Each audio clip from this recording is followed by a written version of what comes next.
Бұл жасқа келгенше жақсы өткіздік пе, жаман өткіздік пе, әйтеуір бір талай өмірімізді өткіздік. Алыстық, жұлыстық, айтыстық, тартыстық, әурешілікті көре-көре келдік. Енді жер ортасы жасқа келдік, қажыдық, жалықтық, қылып жүрген ісіміздің баянсызын, байлаусызын көрдік. Бәрі қоршылық екенін білдік. Ал енді қалған өмірімізді қайтып, не қылып өткіземіз? Соны таба алмай өзім де қайранмын. Ел бағу? Жоқ, елге бағым жоқ.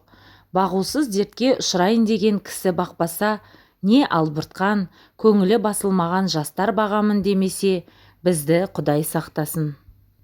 Мал бағу? Жоқ, баға алмаймын. Балалар өздеріне керегінше өздері бағар. Енді қартайғанда қызығын өзің түгел көре алмайтұғын ұры, залым, тілемсектердің азығын бағып беремін деп, қалған аз ғана өмірімді қор қылар жайым жоқ. Ғылым бағу?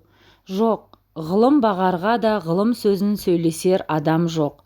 Білгеніңді кімге үйретерсің, білмегеніңді кімнен сұрарсың? Елсіз күнсіз де кездемені жайып салып, қолына кезін алып отырғаныңның не пайдасы бар?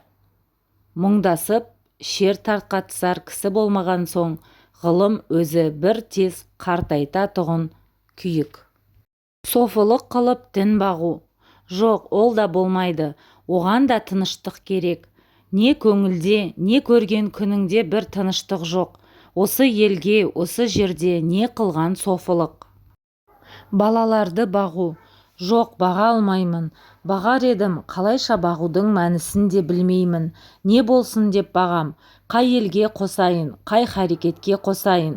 Балаларымның өзіне ілгері өмірінің, білімінің пайдасын тыныштықпенен керерлік орын тапқаным жоқ. Қайда бар, не қыл дерімді біле алмай отырмын. Не бол деп бағам, оны да ермек қыла алмадым. Ақыры ойладым, осы ойыма келген нәрселерді қағазға жаза берейін, ақ қағаз бен қара сияны ермек қылайын. Егер кімде-кім ішінен керекті сөз тапса, жазып алсын, я оқысын.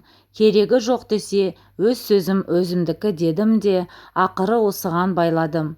Енді мұнан басқа ешбір жұмысым жоқ. Құрметті тыңдармандар, оқырмандар, қазақша контентті қолдап, лайк басып, каналға тіркеліп өтіңіздер. Тыңдағандарыңызға көп рахмет.